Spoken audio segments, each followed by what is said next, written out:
Komisi A sempurnakan isi raperda penyiaran daerah. Pengembang biakan sapi di Balai Inseminasi Ungaran mendapat pujian. Kinerja UPPD Salatiga harus lebih ditingkatkan. Pembangunan irigasi harus mendapatkan prioritas.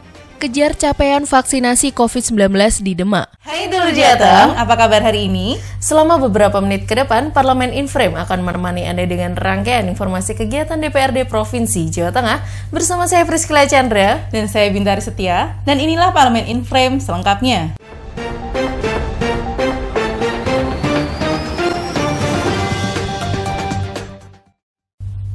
Guna menguatkan isi raperda tentang penyiaran daerah, Komisi A belum lama ini berkunjung ke kantor Radio Suara Kendal.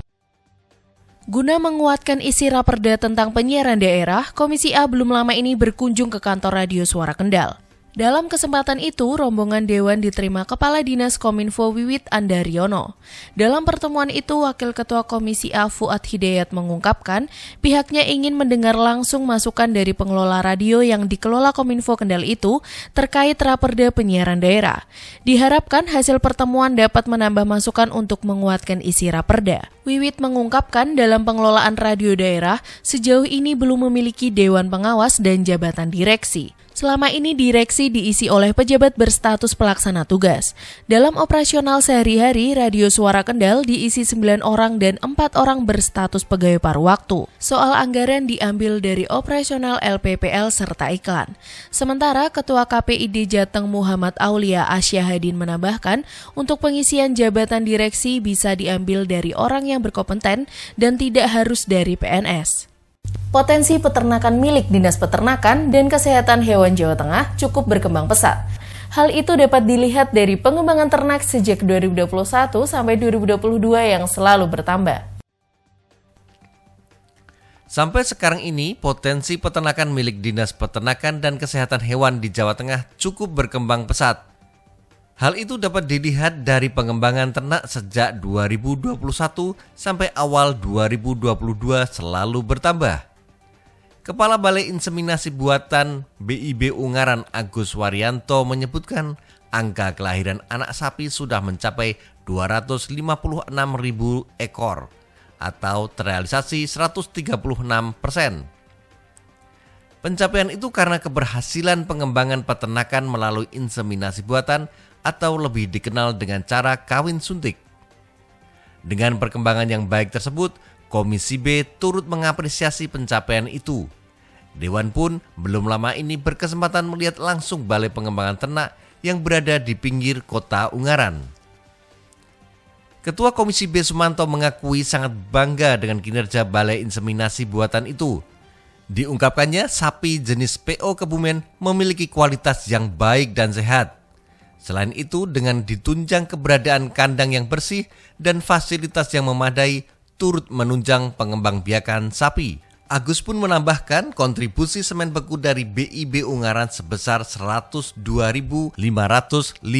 tabung atau terrealisasi 40%. Balai Inseminasi Buatan akan selalu menyediakan benih ternak secara tepat mutu, tepat jumlah, tepat waktu, dan akan terus meningkatkan kualitas serta proses pelayanan. Unit Pelayanan Pendapatan Daerah atau UPPD Kota Salatiga harus lebih meningkatkan performanya supaya bisa menarik pendapatan lebih besar. Unit Pelayanan Pendapatan Daerah atau UPPD Kota Salatiga harus lebih meningkatkan performanya supaya bisa menarik pendapatan lebih besar. Diperlukan sebuah strategi yang jitu agar target yang diberikan bisa tercapai. Penegasan tersebut disampaikan Wakil Ketua Komisi C Sriyanto Saputro saat memimpin pertemuan dengan pihak UPPD Salatiga belum lama ini. Meski sekarang ini sedang pandemi COVID-19, bukan berarti semangat untuk menarik pendapatan dari wajib pajak surut. Keterpenuhan target tetap menjadi prioritas utama. Sementara, anggota Komisi C Riono mengimbau di era digital ini, pihak UPPD bisa memberikan pelayanan ataupun informasi melalui media sosial. Meskipun pelayanan dibatasi, namun masyarakat juga harus diberikan informasi secara reguler terkait pelayanan dan lainnya. Kepala UPPD Salatiga Dewi Retnani mengakui pada awal 2022 ini untuk target bulanan sementara belum bisa sesuai target. Namun demikian pihaknya telah menyiapkan sejumlah langkah antara lain mengupayakan penanganan piutang pajak kendaraan bermotor dengan cara mendatangi ke wajib pajak yang memiliki kendaraan berpelat kuning maupun merah.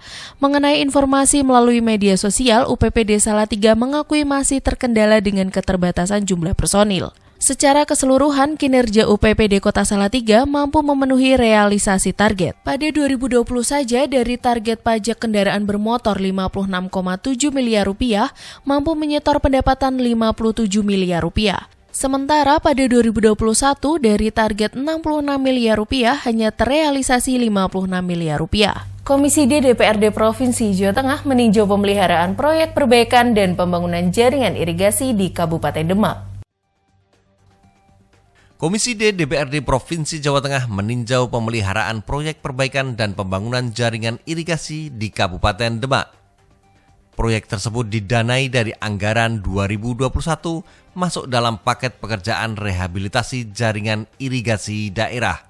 Ketua Komisi D Alwin Basri menyebutkan pembangunan jaringan irigasi menghabiskan anggaran 1,3 miliar rupiah. Target pelaksanaannya mencakup pembangunan satu pintu air, pembuatan parapet sepanjang 150 meter, dan pengerukan sedimentasi saluran sepanjang 1 km. Wakil Ketua Komisi D Hadi Santoso pun turut mengungkapkan pembangunan irigasi perlu mendapatkan prioritas. Selain untuk pertanian, keberadaan saluran irigasi bisa diharapkan membantu masyarakat untuk mendapatkan air. Pengerjaan saluran irigasi tersebut memakan waktu selama 150 hari, dimulai pada 18 Mei 2021 dan rampung pada 14 Oktober 2021. Komisi E DPRD Jawa Tengah memantau pelaksanaan vaksinasi di sejumlah daerah, salah satunya kunjungan ke Demak yang diterima langsung oleh Bupati Estiana dan Wakil Bupati Ali Maksun beserta jajarannya. Komisi E DPRD Jawa Tengah memantau pelaksanaan vaksinasi di sejumlah daerah. Pada akhir Februari lalu, mereka berkunjung ke Demak, diterima langsung Bupati Estiana dan Wakil Bupati Ali Mahsun beserta jajarannya di Gradika Bakti Praja. Wakil Ketua Komisi E Abdul Aziz mengutarakan, kunjungan itu bermaksud untuk mengetahui cakupan vaksinasi untuk dosis pertama sampai ketiga atau vaksin booster yang diterima masyarakat. Komisi E terus mendorong pemerintah provinsi supaya masyarakat bisa mendapatkan vaksinasi secara menyeluruh. Tidak dipungkiri, kondisi medan daerah turut mempengaruhi pemberian vaksin. Bupati Estiana menjelaskan, pihaknya terus bersinergi dengan Polri maupun TNI untuk mempercepat vaksinasi. Diharapkan ketersediaan vaksin dosis 1 dan 2 bisa tercukupi. Di Demak, sampai 23 Februari 2022, untuk capaian vaksinasi dosis pertama telah mencapai 87,97%. Dosis kedua sudah 73,71%. Sementara untuk lansia, vaksinasi tahap pertama mencapai 72,99% dan vaksinasi tahap kedua masih ada 1.200 lansia yang belum divaksin karena keterbatasan stok. Untuk anak-anak, vaksinasi pertama telah mencapai 95,05% dan tahap kedua dosis anak telah mencapai 77,16%. Anggota Komisi E Messi Widyastuti berharap pemerintah daerah turut memberikan penyadaran kepada masyarakat akan pentingnya vaksinasi karena ada sebagian warga yang masih ragu dengan vaksin COVID-19.